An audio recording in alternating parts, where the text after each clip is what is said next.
आज हम देखते हैं यूजेस की बात करें तो यूज़ टू का प्रयोग आज हम देखते हैं। तो यूज़ ऑफ यूज़ टू, तो यूज़ टू का प्रयोग कब करेंगे? तो जब हिंदी वाक्य के अंत में करता था, किया करता था, किया करती थी या करते थे लिख के आता है, तो इस प्रकार के शब्दों के लिए हम यूज़ टू का प्रयोग करते हैं।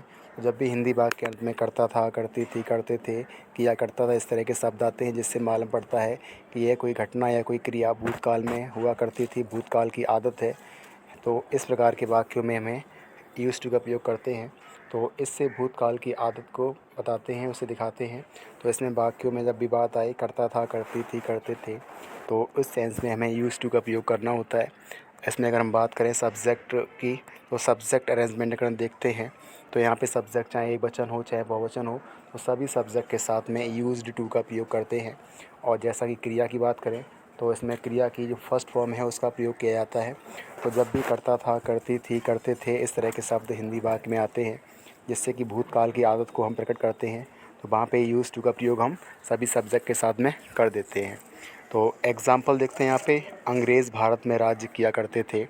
तो राज्य करने की बात करें तो यहाँ पे द इंग्लिश करता था यूज़ टू और रूल इन इंडिया। नेक्स्ट हमारा है वह नदी में नहाया करता था, यहाँ भी करता था दिया गया है, इससे मालूम पड़ता है उसकी भूतकाल की आदत थी और ऐसा कार्य वो किया करता था।